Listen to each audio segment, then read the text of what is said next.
안녕하십니까. 의료중국어 썬PD입니다. 오늘은 뿌띠 시술에 관한 의료중국어 명칭에 대해서 알아보도록 하겠습니다. 저번 시간에 의료 상식으로 보톡스와 필러에 대해서 말씀드렸죠. 오늘은 그와 관련하여 의료중국어 명칭으로 알아보도록 하겠습니다. 먼저 보톡스와 필러와 같은 칼을 대지 않는 의료행위를 시술이라고 합니다. 그 시술을 뿌띠라고도 하죠. 그래서 뿌띠 시술 혹은 뿌띠 성형이라고 합니다. 뿌띠는 중국어로 웨이정형, 웨이정형 혹은 웨이정이라고 표현합니다. 그 웨이정 안에는 크게 보톡스와 필러가 있죠. 보톡스는肉毒素라고 하고요. 필러는玻尿酸이라고 합니다. 그럼 보톡스나 필러를 맞다라는 동사는 뭐 쓸까요?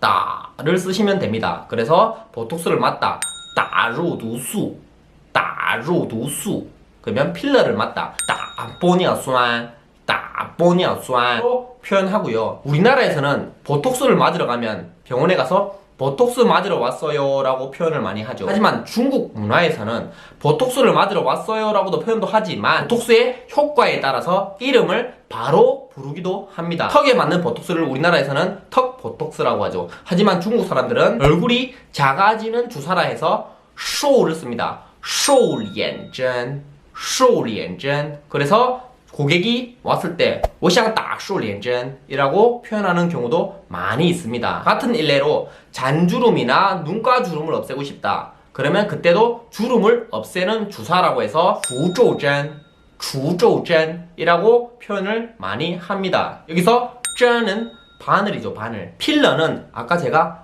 玻尿酸이라고 한다고 했죠. 하지만 엄밀히 따지면玻尿酸은 성분 이름입니다. 히알루론산이라고 들어보셨습니까? 일반적인 필러는 다 히알루론산 성분인데요. 중국에서는 필러라고 부르지 않고 히알루론산을 필러라고 부릅니다. 이런 사례가 우리나라에도 있죠. 포크레인 하면 뭐가 떠오르죠? 굴삭기가 떠오릅니다. 하지만 포크레인은 굴삭기의 이름이 아닙니다. 처음 우리나라로 굴삭기를 도입한 회사 이름이었죠. 집차도 그렇습니다. 집차처럼 생긴 차가 있죠. 그 차를 모두 우리는 집차라고 합니다. 하지만 원래 엄밀히 따지면 지프사에서 나온 차를 지프차라고 해서 집차라고 불리는 겁니다. 사람들이 계속 부르면 그 명칭이 대명사가 돼버리죠. 같은 개념으로玻尿酸도 엄밀히 따지면 히알루론산이라는 성분 이름인데 지금은 대명사화가 되어버려서 필러라고 불리는 겁니다. 자, 이렇게 해서 오늘은 간단하게 뿌띠 시술의 보톡스와 필러에 대해서 알아보았는데요. 다시 정리해서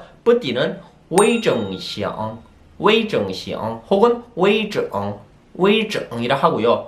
보톡스는 肉毒素 필러는玻尿酸 그래서 필러는 원래 히알루론산 성분을玻尿酸이라고 하는데 대명사화가 되어서 필러라고 불린다. 그리고 보톡스는 물론 打肉毒素라고 표현해도 되지만 일반적인 중국 고객분들은 맞는 작용 효과에 대해서 많이 부른다. 예를 들면 瘦脸针혹은 除皱针 혹은 美白针 이런 식으로 많이 쓰입니다. 그리고 보톡스나 필러, 주사를 맞는 경우는 다 동사를 따로 쓴다. 자, 정리되셨나요? 오늘은 뿌띠에 대해서 알아보았고요. 다음 시간에는 더 유익한 영상으로 찾아오겠으니 많은 구독과 댓글 부탁드리겠습니다. 감사합니다.